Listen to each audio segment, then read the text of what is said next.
ಈ ಚಾನಲನ್ನು ಲೈಕ್ ಮಾಡಿ, ಸಬ್ಸ್ಕ್ರೈಬ್ ಮಾಡಿ. ಅಥಣಿ ತಾಲೂಕಿನ ಡಾಬಾ ಹೋಟೆಲ್ಗಳಲ್ಲಿ ಅಕ್ರಮ ಮದ್ಯ ಮಾರಾಟವನ್ನು ತಡೆಗಟ್ಟುವವರು ಯಾರು?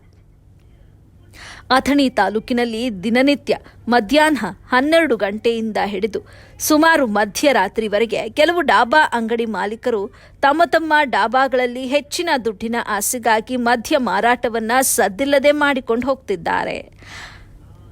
ಈ ಘಟನೆ ಸಂಬಂಧವಾಗಿ ಅಧಿಕಾರಿಗಳಿದ್ದಾರೋ ಇಲ್ಲವೋ ಎನ್ನುವ ಅನುಮಾನ ಹುಟ್ಟುವಂತೆ ಈಗ ಮೇಲ್ನೋಟಕ್ಕೆ ಕಂಡು ಬಂದಂತೆ ಆಗಿದೆ.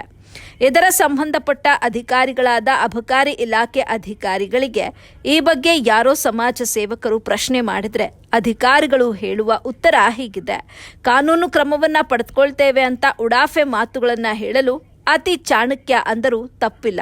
ಯಾಕಂದ್ರೆ ತಮ್ಮ ದುಡ್ಡಿನ ಆಸೆಗಾಗಿ ಸಮಾಜದ ಮುಖಂಡರು ದೂರು ಕೊಟ್ಟು ಹೋದ ಬಳಿಕವಾಗಿ ಒಬ್ಬ ಸರ್ಕಾರಿ ಅಧಿಕಾರಿಗಳಾಗಿ ಸರ್ಕಾರದ ಋಣದಲ್ಲಿರುವಂಥ ಇವರು ನಾವು ಮಾಡ್ತಾ ಇರುವಂಥದ್ದು ತಪ್ಪು, ಸಾಮಾನ್ಯ ಜ್ಞಾನ ಇಲ್ಲದ ಶತಮೂರ್ಖನಂತೆ ತಮ್ಮ ಇಲಾಖೆಯಲ್ಲಿರುವಂಥ ಸಿಬ್ಬಂದಿಗಳು ನಿಮ್ಮ ಮೇಲೆ ಯಾರೋ ದೂರು ಕೊಡೋದಕ್ಕಾಗಿ ಬಂದಿದ್ರು, ಅವರನ್ನು ನೀವು ನೋಡಿಕೊಳ್ಳಿ, ಹೀಗೆ ದೂರು ಬರದಂತೆ ಮಾಡಿಕೊಳ್ಳಿ ಎನ್ನುವಂಥ ದಲ್ಲಾಳಿಗಳು ಮಾಡುವಂಥ ಕೆಲಸದ ರೀತಿಯಲ್ಲಿ ಅವರೂ ಕೂಡ ವರ್ತನೆ ಮಾಡಿಕೊಳ್ತಿದ್ದಾರೆ.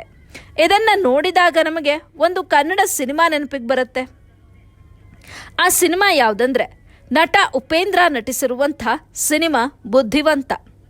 ಅದರ ಒಂದು ಭಾಗದಲ್ಲಿ ನ್ಯಾಯಾಧೀಶರ ಮುಂದೆ ಭಗವದ್ಗೀತೆ ಪುಸ್ತಕವನ್ನು ಮುಟ್ಟಿ ಜಡ್ಜಮ್ಮ ನಾನವನಲ್ಲ ಅನ್ನುವಂತೆ ಸ್ಥಳೀಯ ಶಾಸಕರ ಮುಂದೆ ಇವರು ಮಾಡಿಕೊಳ್ಳುವ ಭಾರಿ ಮಟ್ಟದ ಚದುರಂಗಿ ಆಟ ಹೇಳಿಕೊಳ್ಳಲು ಭಾರಿ ಬುದ್ಧಿವಂತರು.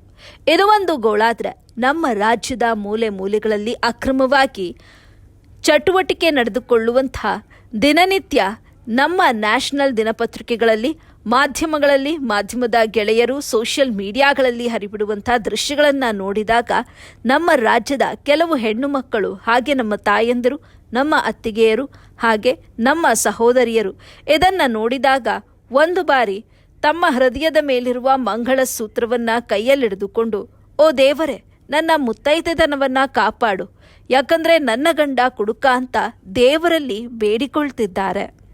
ಮತ್ತಷ್ಟು ಸುದ್ದಿ ಮುಂದಿನ ಸಂಚಿಕೆಯಲ್ಲಿ ಕಾದು ನೋಡಿ. ಮದ್ಯ ಕುಡಿತ ಒಂದು ಚಟ ಅಂತ ನಾವು ಯಾವಾಗ್ಲೂ ಕರಿತೀವಿ. ಇದು ಬರೀ ಚಟ ಮಾತ್ರ ಅಲ್ಲ, ಒಂದು ಕುಟುಂಬದ ಕಣ್ಣೀರ ಕಥೆ. ಜನಜಾಗೃತಿ ವೇದಿಕೆ ಏನ್ ಕೆಲಸ ಇದು? ಎಲ್ಲ ಸಮಾಜದ ಅನಿಷ್ಟಗಳ ವಿರುದ್ಧ ಜನ ನಿಲ್ಲುವ ಹಾಗೆ ಮಾಡಬೇಕು. ಧರ್ಮವನ್ನು ಮೀರಿದ್ದು ಎಲ್ಲಾ ಧರ್ಮದವರಿಗೂ ಇದು ಹೆಲ್ಪ್ ಆಗಿದೆ. ಸರ್ವಧರ್ಮ ಸಮನ್ವಯ ಕ್ಷೇತ್ರ ಶ್ರೀ ಕ್ಷೇತ್ರ ಧರ್ಮಸ್ಥಳ. ನಾನೊಬ್ಬ ಕ್ರಿಶ್ಚಿಯನ್. ಇವತ್ತು ನಾನು ಕ್ಷೇತ್ರದಲ್ಲಿ ಕೆಲಸ ಮಾಡ್ತಾ ಇದ್ದೆ. ಹೆಂಗಿತ್ತು ಸರ್ ಆ ಭಾಗದ ಅವತ್ತಿನ ಪರಿಸ್ಥಿತಿ, ಮದ್ಯದ ಬಗ್ಗೆ, ಕುಡಿತದ ಚಟದ ಬಗ್ಗೆ? ಪ್ರತಿಯೊಂದು ಮನೆಯಲ್ಲಿಯೂ ಒಬ್ಬ ಕುಡಿತದ ವ್ಯಕ್ತಿ. ಅದು ಕುಡಿತದ ವ್ಯಕ್ತಿ ಯಾರು? ಮನೆಯ ಯಜಮಾನ. ಕುಡಿತಕ್ಕೆ ದಾಸ ಯಾಕೆ ಹಾಕ್ತಾನೆ ಮನುಷ್ಯ? ಕುಡಿಲಿಕ್ಕೆ ವ್ಯವಸ್ಥೆ ಇದೆ, ಬಿಡ್ಲಿಕ್ಕೆ ವ್ಯವಸ್ಥೆ ಇಲ್ಲ. ಇದು ಅವಿದ್ಯಾವಂತರಿಗಿಂತ ಹೆಚ್ಚು ವಿದ್ಯಾವಂತರಲ್ಲಿದೆ. ಇದು ದುಡಿಯುವ ವರ್ಗದ ಜನರ ಶತ್ರು ಅಂತ ಹೇಳಿದ್ದಾರೆ. ಇವತ್ತು ಒಂದು ಕ್ರಿಕೆಟ್ ನೋಡಿದ್ರೆ ಕುಡಿಬೇಕು ಅಂತ ಅನಿಸ್ತದೆ, ಒಂದು ಫುಟ್ಬಾಲ್ ನೋಡಿದ್ರೆ ಕುಡಿಬೇಕು ಅಂತ ಅನಿಸ್ತದೆ.